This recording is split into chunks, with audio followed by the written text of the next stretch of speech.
Ohio State shouldn't make Indiana's mistake. Real contenders need real non-conference tests.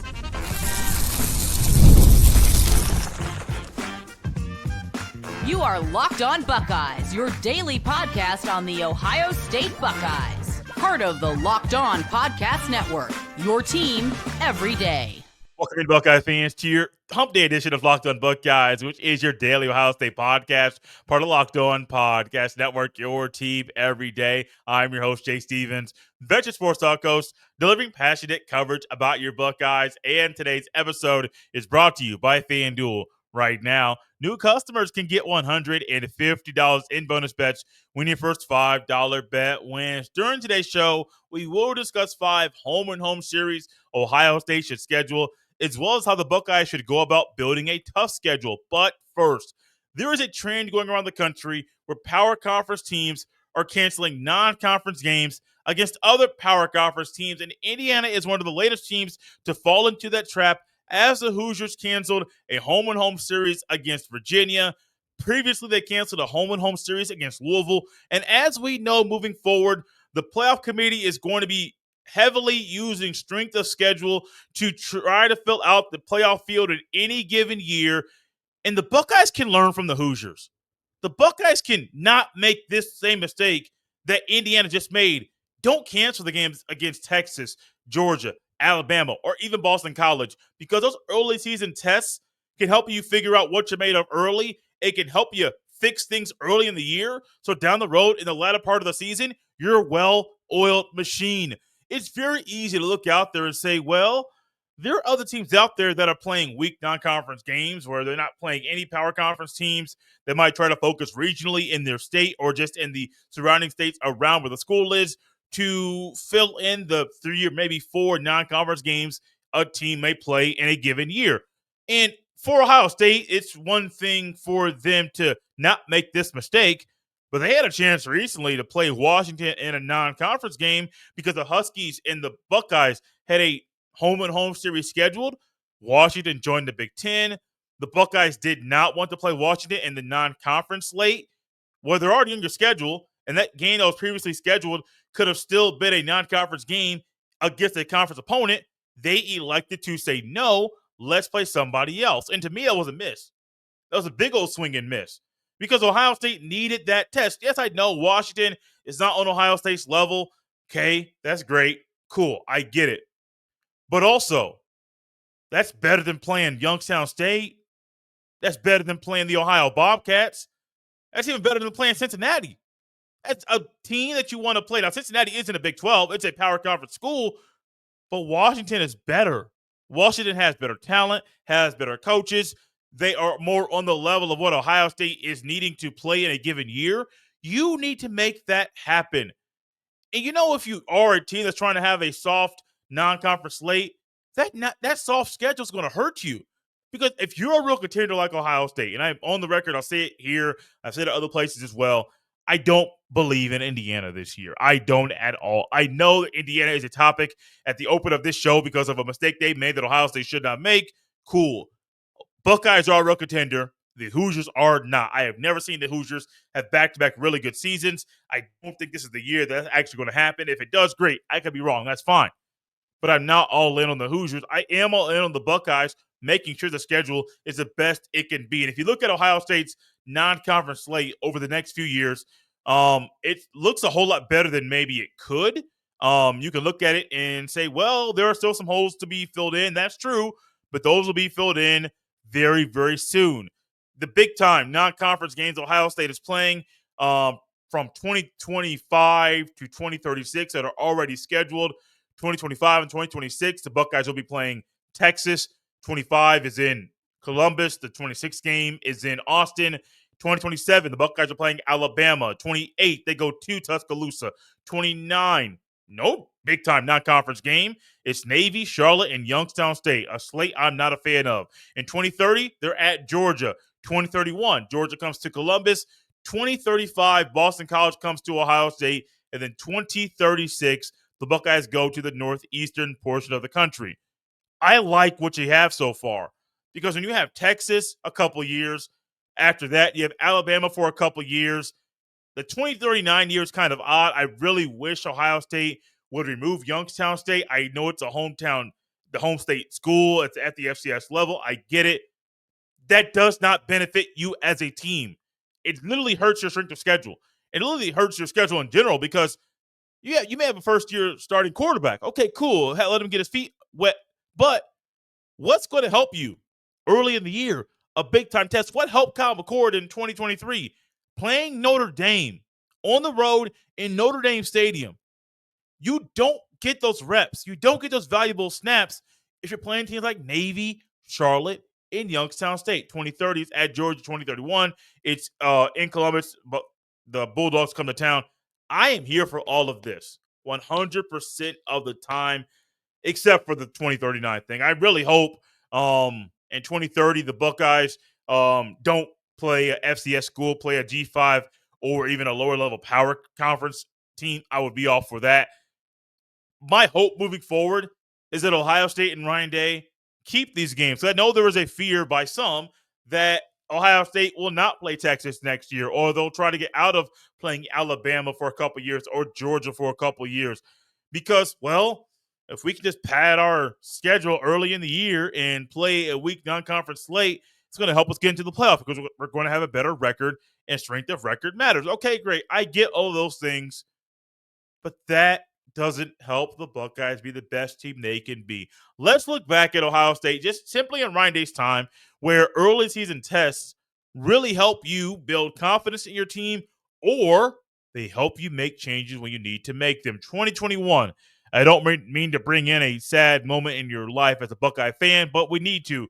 2021, second game of the season, Ohio State loses to Oregon. I think it's Stroud's second start of his career after a 14-point win over Minnesota in week 1. Oregon comes to town. It's a 12 noon, big noon kickoff game, which is 9 a.m. local body clock for those Oregon Ducks. And what did you find?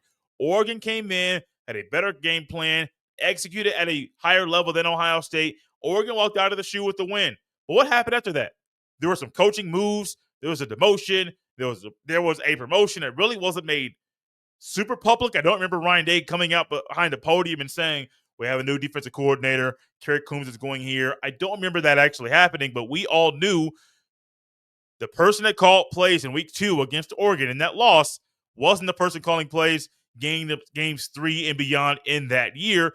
And it was great because I think even at the end of that season, you had Matt Barnes was after the Rose Bowl immediately go get the DC job at Memphis. Not mad about it. I get it because he was a pivotal part of Ohio State's defense getting better that year. It wasn't elite by any stretch of the imagination, but the Buckeyes defense definitely got better. Think back to this past year. I don't know what it is about Oregon. I really don't know. But game number 6, Ohio State loses to Oregon. What happens? There are some, as I call them, come to Jesus meetings. Ryan Day really got into some people's grills and voiced his opinion about how things are going. Buckeyes made some more shifts on defense. Personnel was moved around. You saw Jordan Hancock play more deep safety. You saw at times Caleb Downs kind of be a Mike linebacker in more of a triangle formation. What did it do? It really confused the opponents. But after that game, while it was a conference game, it still allowed Ohio State to make some changes. Think about the game on the road at Notre Dame Stadium. What did that do for Kyle McCord? Gave him a lot of confidence, but you saw Ohio State's team and the morale be very, very high because that was a hostile environment. That's an environment where a lot of people go into and they are not able to play up to the level that Notre Dame plays at. But Ohio State did. Ohio State made a lot of plays down the stretch where Kyle McCord wasn't super efficient on the final drive of the game. I think it was 3 of 15, if I remember that correctly. But those 3 catches were huge, set up a touchdown run that was on the 1-yard line, and I'm here for it. So those early season tests are huge. They can help you make some changes. They can help you keep your morale high and get a lot of confidence by beating a big-time team, no matter if it's in the shoe or on the road. And Indiana fell into the trap. Well, I get it. Kirk Cignetti is trying to do certain things. Okay, cool, great. Don't dodge those opponents. While Virginia and Louisville are not powers in college football, those are still quality opponents that the Hoosiers should play, but they're not. And for Ohio State, don't go out here trying to change the schedule and remove Alabama or Georgia or Boston College or Texas from the schedule. Keep them there because the Buckeyes desperately need those early season tests to fix things or build confidence early in the year because real contenders ain't about dodging no early season test. Nah, baby, you need those things on your schedule. You also need a solid schedule, a strong schedule. There's an ideal way for the Buckeyes to go about building a strong schedule. We'll dive into that next. This episode is brought to you by FanDuel. Summer sports are in full swing, and whether you're all about baseball under the lights, golf on the green, or high stakes soccer action, FanDuel is the best way to make every game even more exciting. You're already following the action. Why not make it a little more thrilling? With FanDuel, you can get in on the game while your friends are getting sunburned at the beach. I've been using FanDuel to track my favorite matchups, and the app keeps it fresh with new daily promotions and fun ways to bet. It's easy to use, fast to pay out, and makes even regular season games feel like must-watch events. Whether I'm placing a same-game parlay or watching a bet ride into the ninth inning, FanDuel makes it feel like I'm part of the action. New to FanDuel, new customers can bet just $5 and get $150 in bonus bets if your first bet wins. Open the FanDuel app today or visit FanDuel.com to get started. Thank you all for tapping Locked On Buckeyes and making this show your first listen of the day. Ohio State has done a great job of building a strong schedule where I can't remember a time in the past 20 years you look at an Ohio State schedule and you just see names. You don't care about the ranking there. You literally see names. Texas, Alabama, Georgia, 6 games between 2025 and 2031 where the Buckeyes will play those 3 teams 6 times. That's wild. 2 times apiece. That's wild, man. That's insane to think about. Well, that's a great step for Ohio State to build a strong schedule. But what really goes into building a strong schedule? And one thing I think Ohio State should do is influence the Big Ten to cement a certain team as a protected rival for the Buckeyes moving forward. But you already are going to have your nine conference games every single year, no questions asked. So you already know you're playing 9 conference games against some really quality opponents. Like you may have a Northwestern or Minnesota or Wisconsin this year that's really not good. That's going to happen. UCLA.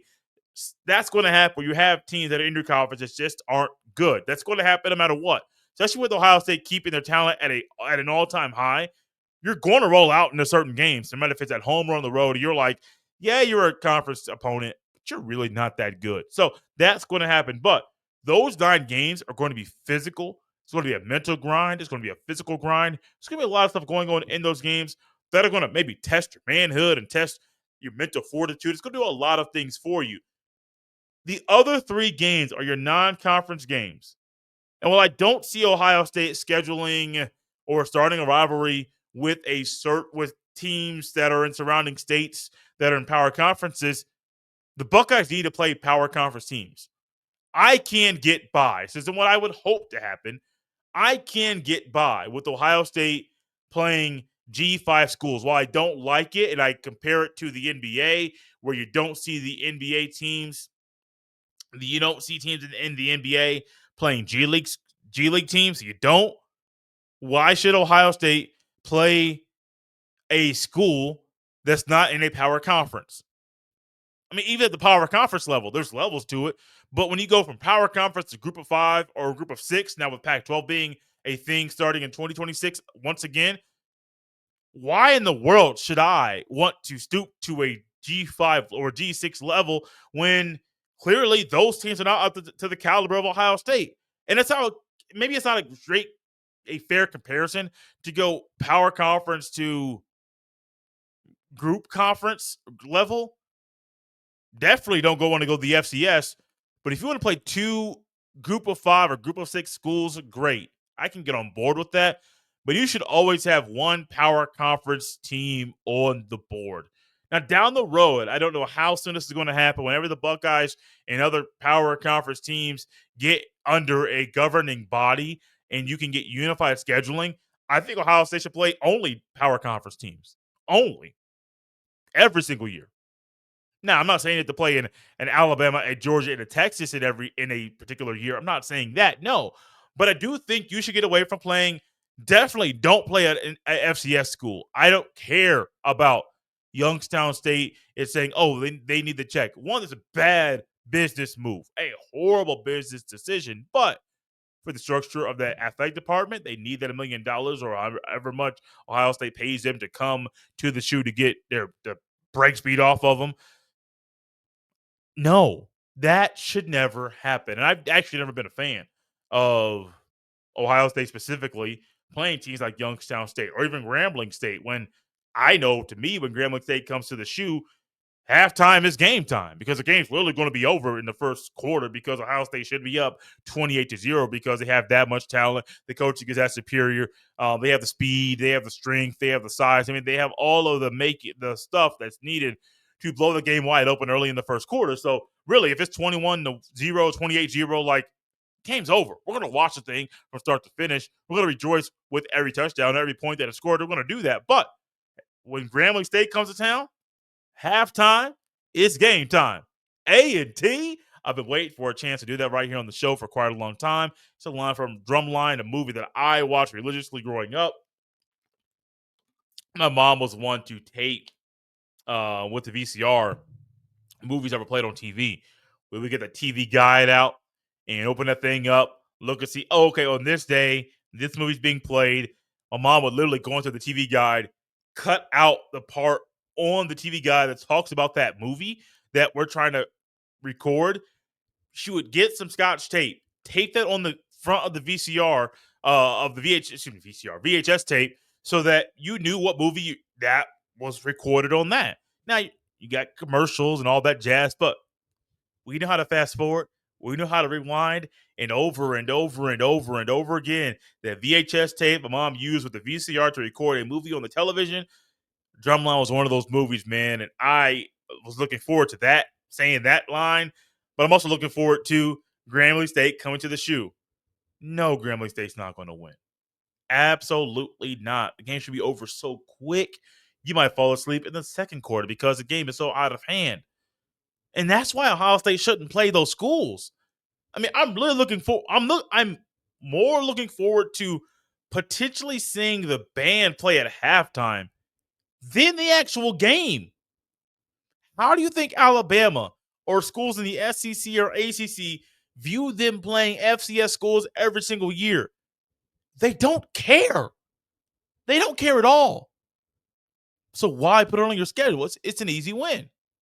Well, you know how to fix that. If you still want to play at FCS school and make it an easy win and allow some of the younger guys to get some work, play them in the spring game.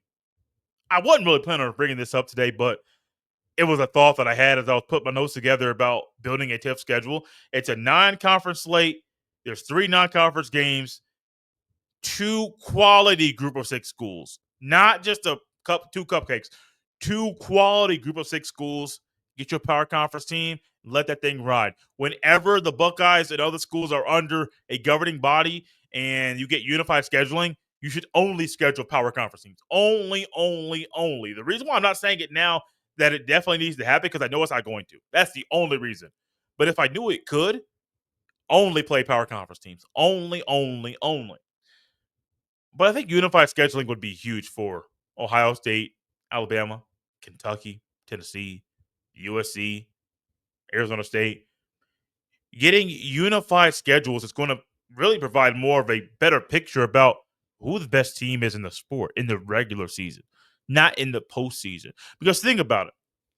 Even in the Power Four conferences, schedules are not created equal. The SEC and the ACC play 8 conference games, and then they all have one FCS opponent they play every single year, the Citadel or Mercer or Colgate. And what is that?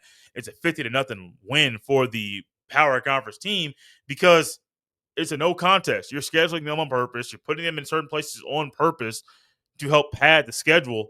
It doesn't make sense at all. I can't even stretch the imagination to try to make that thing make sense. It doesn't make sense. So why do you keep doing it? because the rules are there for you to do it, and no one's stopping you. But moving forward, Ohio State should really put an emphasis, especially during those years where there are some openings. 2030, they don't have a non-conference opponent scheduled between the years 2020, 2032, 2033, and 2034, which is why I think the very next segment is going to be very beneficial and potentially helpful for Ohio State, as I have 5 schools that Ohio State should schedule home and home series with. I'll unveil that list next.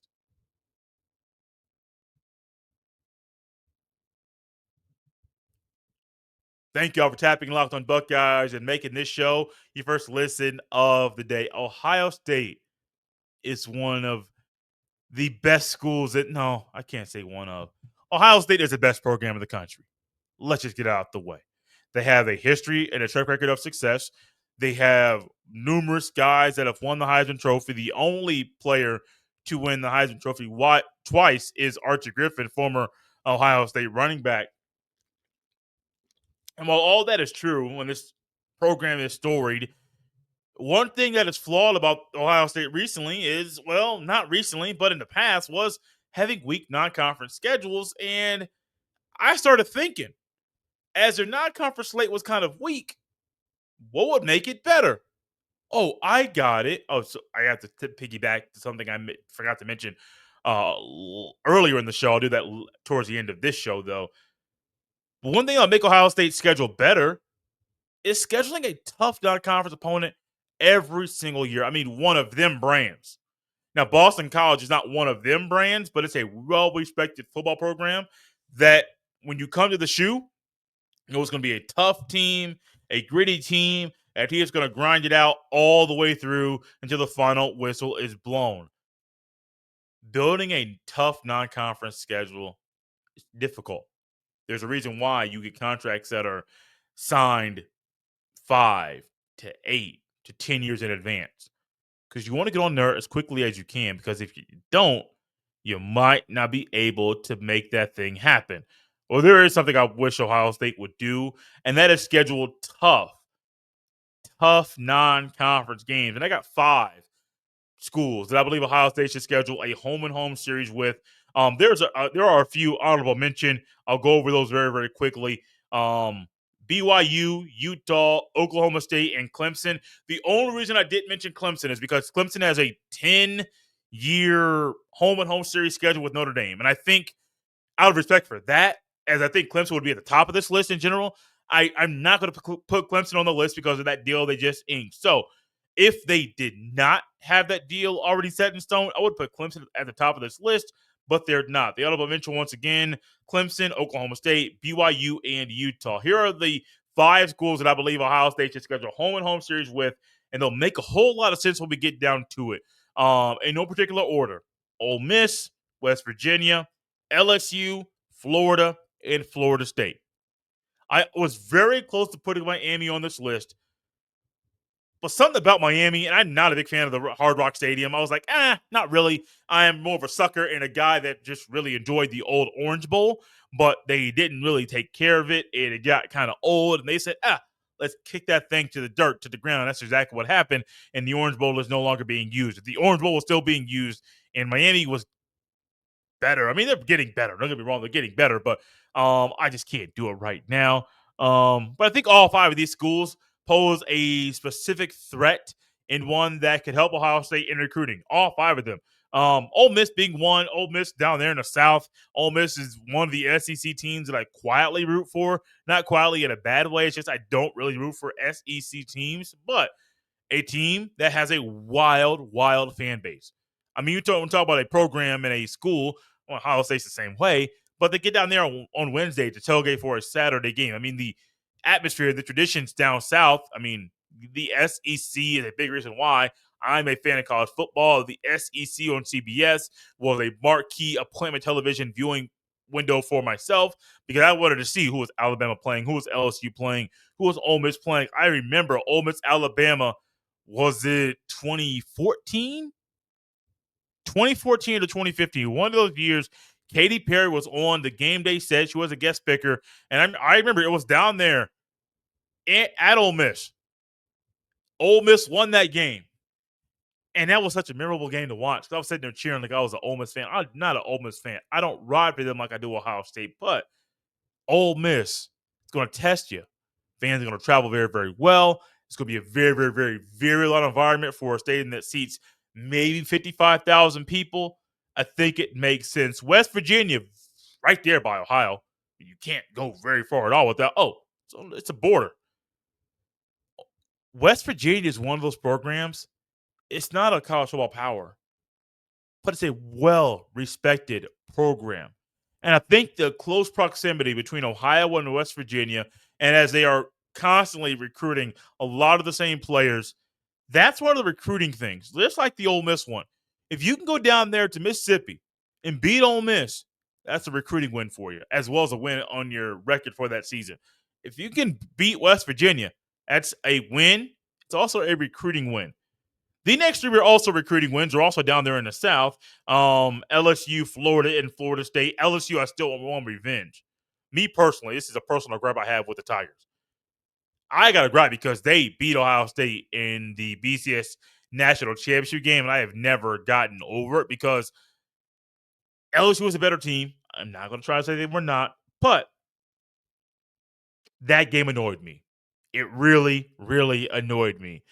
Florida, Ohio State has never gotten payback from what Florida did to them in the BCS National Championship game. I'm a person that still thinks that Ohio State could have won that game if Ted Ginn Jr. Didn't get hurt on the opening kickoff while celebrating. He tore his ACL. Florida was a better team. Hands down. Florida was the better team. Bigger, faster, stronger. Urban Meyer knew when he watched the film the Ohio State's issues, and he exploited them. Ohio State could have beaten Florida. I'm not saying they were going to. They weren't the better team that day, weren't the better team that year, but I think that Florida is a team that you should get. Also, Florida State. It's going to help you with recruiting, but also, these are two wild and crazy fan bases. The weird thing about Florida State is that Florida State is not what Florida State used to be. So if this were the Bobby Bowden era and Ryan Day was the head coach of Ohio State, hands down, it's a no-brainer. Make that thing happen. So let's circle back to something I forgot to mention during the last segment about Ohio State petitioning or going to the Big Ten to persuade them to put another or replace a protected rival for Ohio State in their Big Ten schedule. One of them is Michigan. I think the second one should be Illinois. Now, I am really close to putting Penn State. But I think because there is the rivalry between the Buckeyes and the Fighting Illini, and the Ella Book is a trophy that is passed around and goes back and forth. The team that wins the last game gets the trophy. I think that's the only reason I would say Penn State should be a protected rival for the Buckeyes. It's also one of those games where, like, Illinois comes to play. They raise their level of play for that game because they know if they do that, it's going to help them out tremendously, once again, on the recruiting trail. But it's also going to help them in the latter part of the year because if you know you can compete with Ohio State, man, you're going to get some out-of-body performances by players on your team later in the year. Thank you all for tapping Locked on Buckeyes, making this show your first listen today. For your second listen, check out the portal because my guy, Brian Smith, he's got the latest rumors, portal entries, and signings. Be the most informed fan on the rapid changes to the college football landscape. You can find the portal and Locked on Buckeyes on the YouTube or wherever you listen to podcasts. You can follow me on any social media platform or jstevens07. Send every email to jstevens317@gmail.com. That's been Locked on Buckeyes right here on a hump day. We'll see you next time.